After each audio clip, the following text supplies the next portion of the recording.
بسم الله الرحمن الرحيم. الحمد لله الذي أنزل على عبده الكتاب ولم يجعل له عوجا قيما لينذر بأسا شديدا من لدنه ويبشر المؤمنين الذين يعملون الصالحات أن لهم أجرا حسنا ماكثين فيه أبدا وينذر الذين قالوا اتخذ الله ولدا ما لهم به من علم ولا لآبائهم كبرت كلمة تخرج من أفواههم إن يقولون إلا كذبا فلعلك باخع نفسك على آثارهم إن لم يؤمنوا بهذا الحديث أسفا إنا جعلنا ما على الأرض زينة لها لنبلوهم أيهم أحسن عملا وإنا لجاعلون ما عليها صعيدا جرزا أم حسبت أن أصحاب الكهف والرقيم كانوا من آياتنا عجبا إذ أوى الفتية إلى الكهف فقالوا ربنا آتنا من لدنك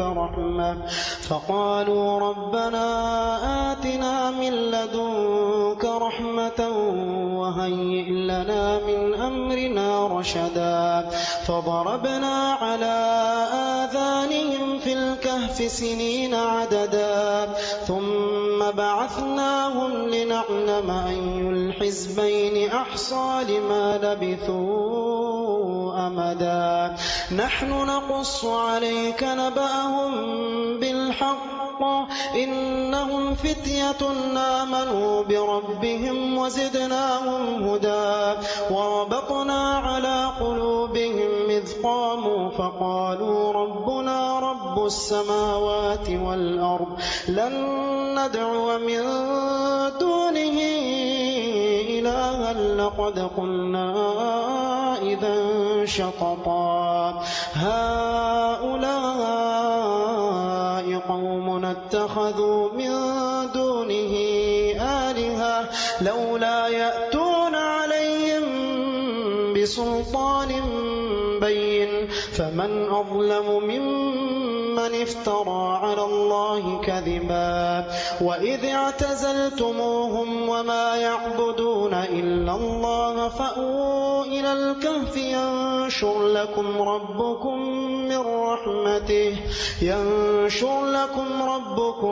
من رحمته ويهيئ لكم من أمركم مرفقا وترى الشمس إذا طلعت تزاور عن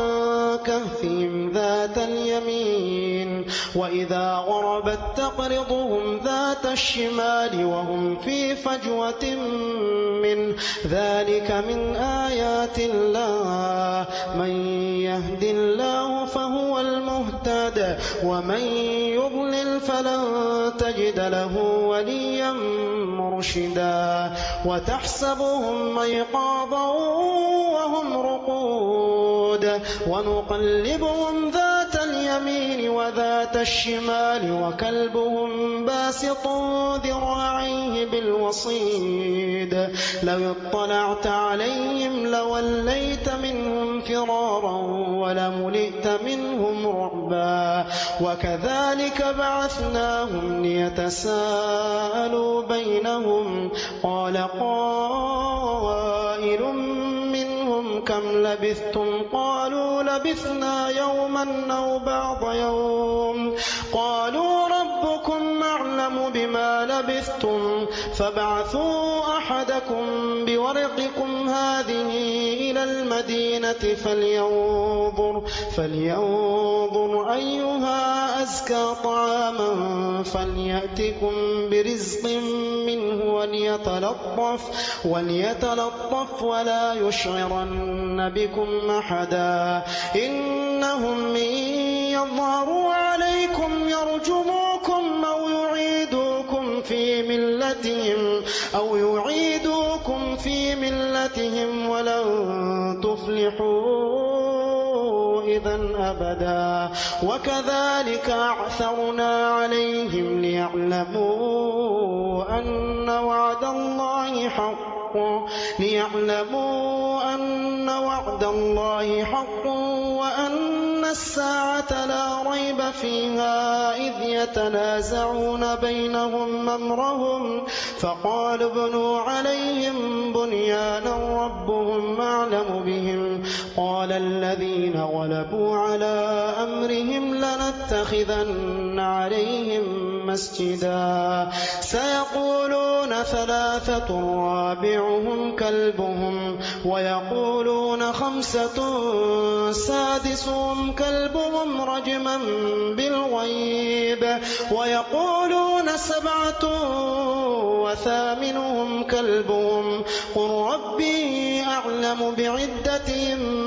ما يعلمهم إلا قليل فلا تمار فيهم إلا مراء ظاهرا ولا تستفت فيهم منهم أحدا ولا تقولن لشيء إني فاعل ذلك غدا إلا أن يشاء الله واذكر ربك إذا نسيت وقل عسى أن يهديني ربي لأقرب من هذا رشدا ولبثوا في كهفهم 300 سنين وازدادوا 9 قل الله أعلم بما لبثوا له غيب السماوات والأرض أبصر به وأسمع ما لهم من دونه من ولي ولا يشرك في حكمه أحدا واتل ما أوحي إليك من كتاب ربك لا مبدل لكلماته ولن تجد من دونه ملتحدا واصبر نفسك مع الذين يدعون ربهم بالغداة والعشي يريدون وجهه ولا تعد عيناك عنهم تريد زينة الحياة الدنيا ولا تطع من أغفلنا قلبه عن ذكرنا واتبع هواه وكان أمره فرطا وقل الحق من ربكم فمن شاء فليؤمن ومن شاء فليكفر إنا أعتدنا للظالمين نارا أحاط بهم سرادقها وإن يستغيثوا يغاثوا بماء كالمهل يشوي الوجوه بئس الشراب وساءت مرتفقا إن الذين آمنوا وعملوا الصالحات إنا لا نضيع أجر من أحسن عملا أولئك لهم جنات عدن تجري من تحتهم الأنهار يحلون فيها من أساور من ذهب ويلبسون ثيابا خضرا من سندس واستبرق متكئين فيها على الأرائك نعم الثواب وحسنت مرتفقا واضرب لهم مثلا الرجلين جعلنا لأحدهما جنتين من أعناب وحففناهما بنخل وجعلنا بينهما زرعا كلتا الجنتين آتت أكلها ولم تظلم منه شيئا وفجرنا خلالهما نهرا وكان له ثمر فقال لصاحبه وهو يحاوره أنا أكثر منك مالا وأعز نفرا ودخل جنته وهو ظالم لنفسه قال ما أظن تبيد هذه أبدا وما أظن الساعة قائمة ولئن رددت إلى ربي لأجدن خيرا منها منقلبا قال له صاحبه وهو يحاوره أكفرت بالذي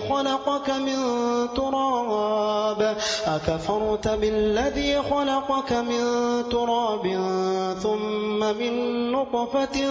ثم سواك رجلا لكن هو الله ربي ولا أشرك بربي أحدا ولولا إذ دخلت جنتك قلت ما شاء الله لا قوة إلا بالله إن ترني أنا أقل منك مالا وولدا فعسى ربي أن يؤتيني خيرا من جنتك ويرسل عليها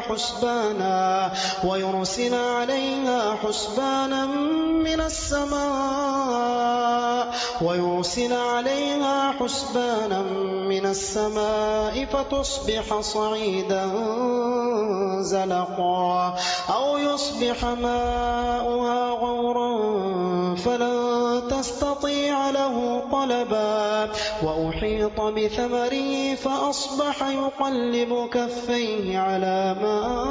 أنفق فيها وهي خاوية على عروشها ويقول يا ليتني لم أشرك بربي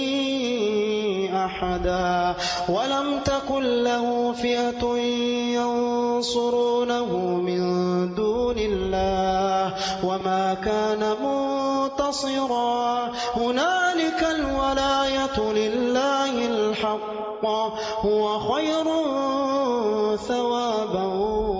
وخير عقبا واضرب لهم مثل الحياة الدنيا كماء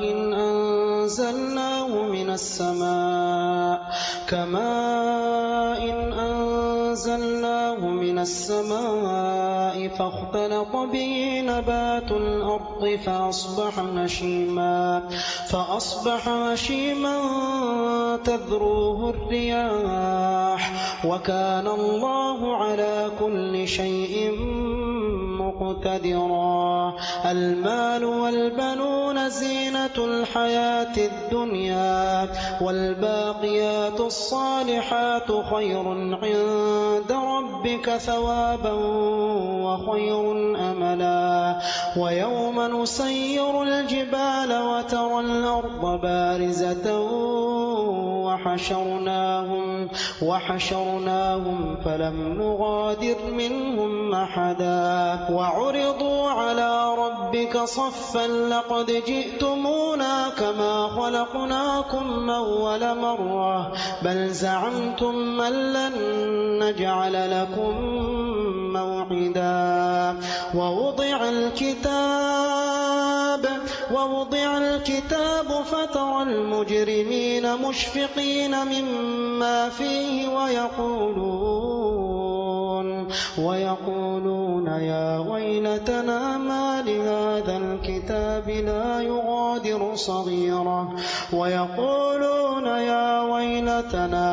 لهذا الكتاب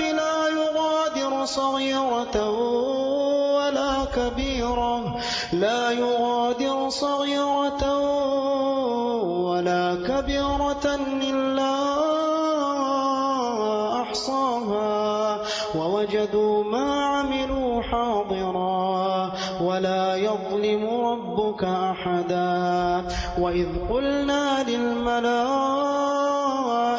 اسجدوا لآدم فسجدوا إلا إبليس كان من الجن ففسق عن أمر ربه أفتتخذونه وذريته أولياء من دوني وهم لكم عدو بئس للظالمين بدلا ما أشهدتهم خلق السماوات والأرض ولا خلق أنفسهم وما كنت كنت متخذ المضلين عضدا ويوم يقول نادوا شركائي الذين زعمتم فدعوهم فلم يستجيبوا لهم وجعلنا بينهم موبقا ورأى المجرمون النار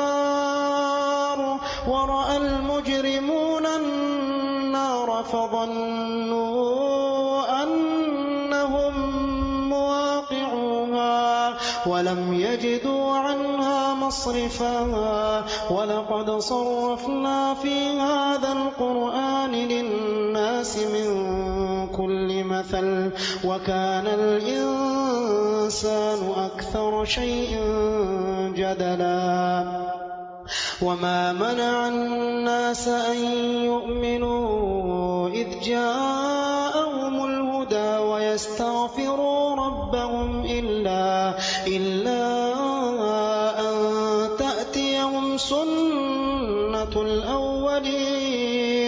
إلا أن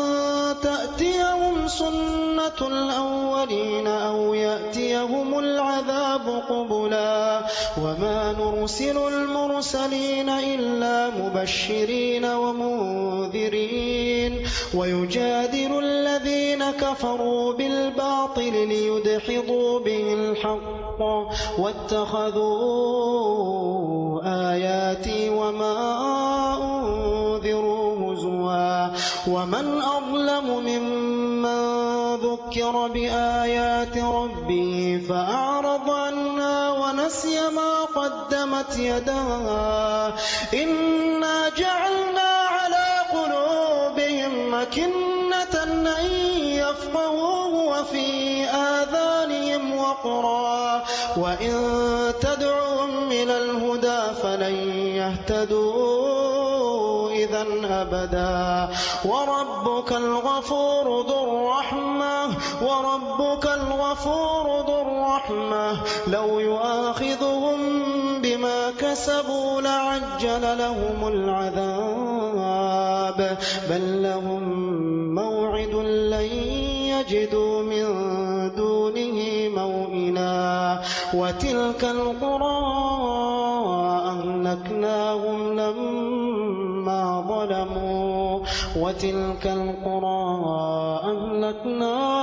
لما ظلموا وجعلنا لمهلكهم موعدا وإذ قال موسى لفتاه لا أبرح حتى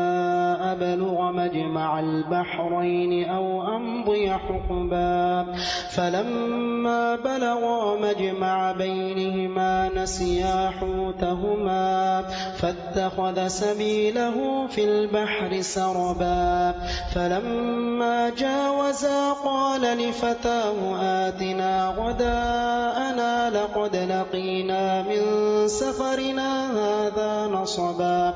قال أرأيت إذ أوينا إلى الصخرة فإني نسيت الحوت وما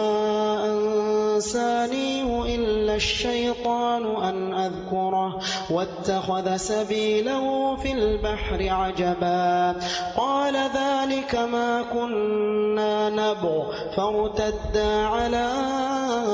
آثارهما قصصا فوجدا عبدا من عبادنا آتيناه رحمة من عندنا وعلمناه من لدنا علما قال له موسى هل أتبعك على أن تعلمني مما علمت رشدا قال إنك لن تستطيع معي صبرا وكيف تصبر على ما لم تحط به خبرا قال ستجدني إن شاء الله صابرا ولا أعصي لك أمرا قال فإن اتبعتني فلا تسألني عن شيء حتى أحدث لك منه ذكرا. فانطلقا حتى إذا ركبا في السفينة خرقها قال أخرقتها لتغرق أهلها لقد جئت شيئا إمرا. قال ألم قل إنك لن تستطيع معي صبرا. قال لا تؤاخذني بما نسيت ولا ترهقني من أمري عسرا. فانطلقا حتى إذا لقيا غلاما فقتله قال أقتلت نفسا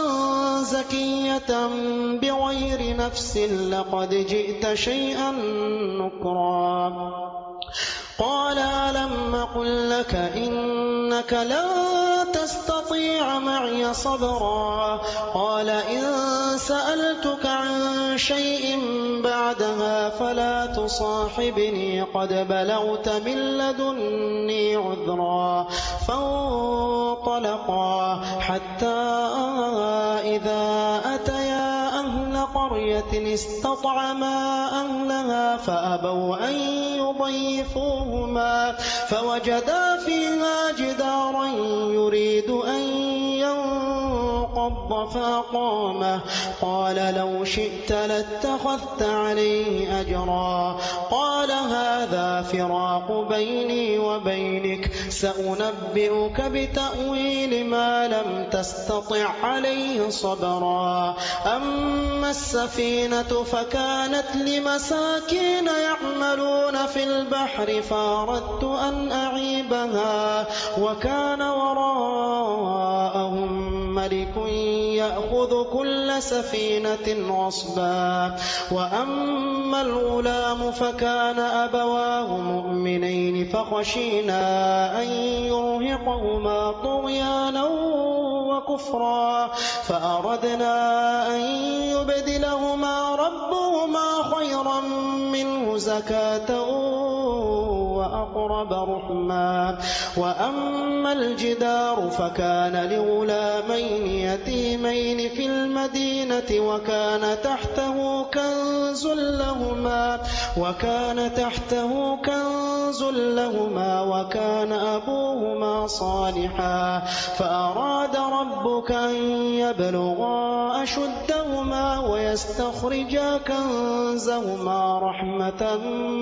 من ربك وما فعلته عن أمري ذلك تأويل ما لم تسطع عليه صبرا. ويسألونك عن ذي القرنين قل سأتلو عليكم منه ذكرا. إنا مكنا له في الأرض وآتيناه من كل شيء سببا فأتبع سببا حتى إذا بلغ مغرب الشمس وجدها تغرب في عين حمئة ووجد عندها قوما قلنا يا ذا القرنين إما أن تعذب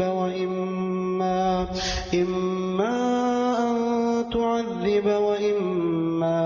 أن تتخذ فيهم حسنا. قال أما من ظلم فسوف نعذبه ثم يرد إلى ربه فيعذبه عذابا نكرا. وأما من آمن وعمل صالحا فله جزاء الحسنى وسنقول له من أمرنا يسرا. ثم أتبع سببا حتى إذا بلغ مطلع الشمس وجدها تطلع على قوم لم نجعل لهم من دونها سترا. كذلك وقد أحطنا بما لديه خبرا. ثم أتبع سببا حتى إذا بلغ بين السدين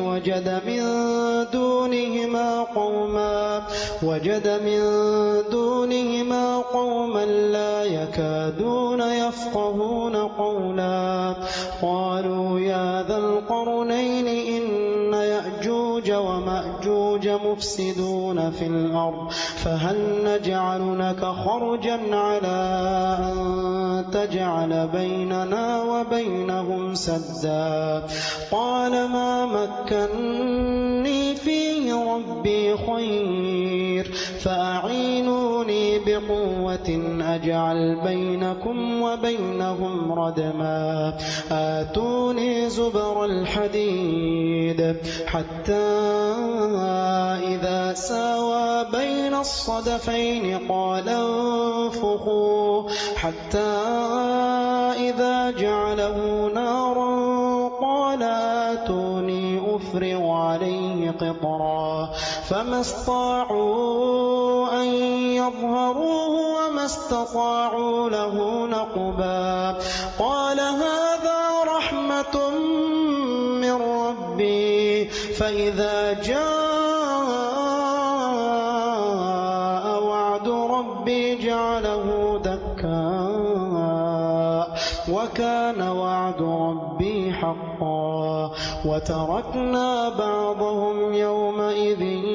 يموج في بعض ونفخ في الصور فجمعناهم جمعا وعرضنا جهنم يومئذ للكافرين عرضا الذين كانت أعينهم في غطاء عن ذكري وكانوا لا يستطيعون سمعا أفحسب الذين كفروا أن يتخذوا عبادي من دوني أولياء إنا أعتدنا جهنم للكافرين نزلا قل هل ننبئكم بالأخسرين أعمالا الذين ضل سعيهم في الحياة الدنيا وهم يحسبون أنهم يحسنون صنعا أولئك الذين كفروا بآيات ربهم ولقائه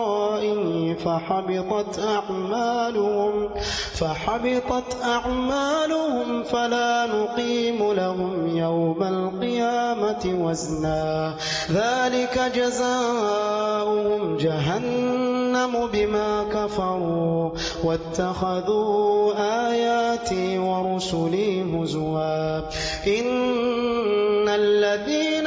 آمنوا وعملوا الصالحات كانت لهم جنات الفردوس نزلا خالدين فيها لا يبغون عنها حولا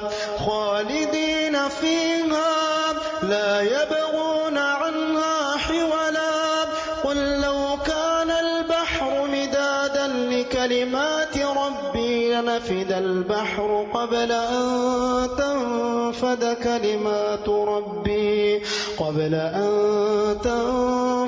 كلمات ربي ولو جئنا بمثله مددا قل إنما أنا بشر مثلكم يوحى إلي أنما إلهكم إله واحد فمن كان يرجو لقاء ربه